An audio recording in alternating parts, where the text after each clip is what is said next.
couple of days ago, Sonic Origins was announced. It's going to be on multiple game systems, including the PS5, PS4, Xbox Series X, Xbox One, Nintendo Switch. It's set to be released on June 23rd, later this summer, and it's going to include the first four Sonic the Hedgehog games that came out in the 90s from 91 to 94, I believe. And honestly, we've seen these games re-released dozens of times over the years, and honestly, the fact that it's getting another re-release bundle is something that speaks volumes in terms of how popular those games were during its time period and how popular they have remained since then.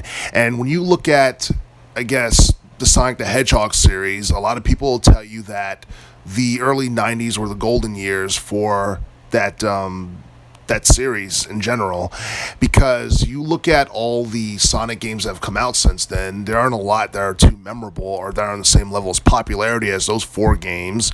A lot of people will go on record and say Sonic Adventure 2 was popular, and it was. It was probably the most popular 3D Sonic game ever made, and everything else that came after that was basically, for the most part, below average, maybe with the exception of Colors from 2010. That was actually a pretty decent game, but aside from that, Sonic the Hedgehog is better in 2D than it is in 3D for the most part, and a lot of people would agree because a lot of the stuff you saw in the older games, it was basic, like from the plot to the gameplay, but at the same time, it was also addictive, and it was fun because it had catchy music, it had interesting stages that had various gimmicks and all that stuff that it contributed to its marketability and its overall appeal to casual gamers.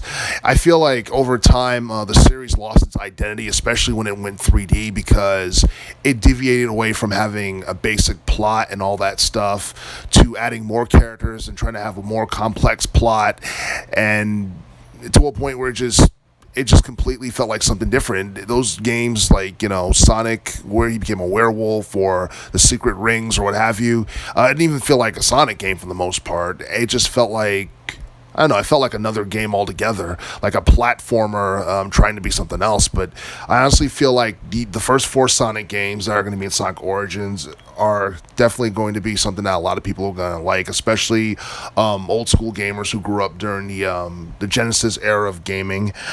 And along with those four titles, there's going to be some extra stuff included in this bundle of Sonic games, including additional music tracks, letterbox backgrounds, and a lot of other stuff. And these games are all supposed to be remastered. They're supposed to receive a digital release. There has been no confirmation of a physical release for Sonic Origins, but it'd be pretty cool if it got a physical release. I have no idea what the price is for this particular game. It may have come out, I didn't see it, but I didn't really see a particular price tag for this game, and I can only imagine that wouldn't be that much. I mean, I wouldn't imagine it being anything more than $49.99, because I think that'd be preposterous considering how old those games are, even though they're all classics. But I do feel that it's nice that we're getting a remastered version of the first four Sonic games that came out in the early 90s, and I'm pretty sure it's something that a lot of people are going to appreciate this upcoming summer following its release.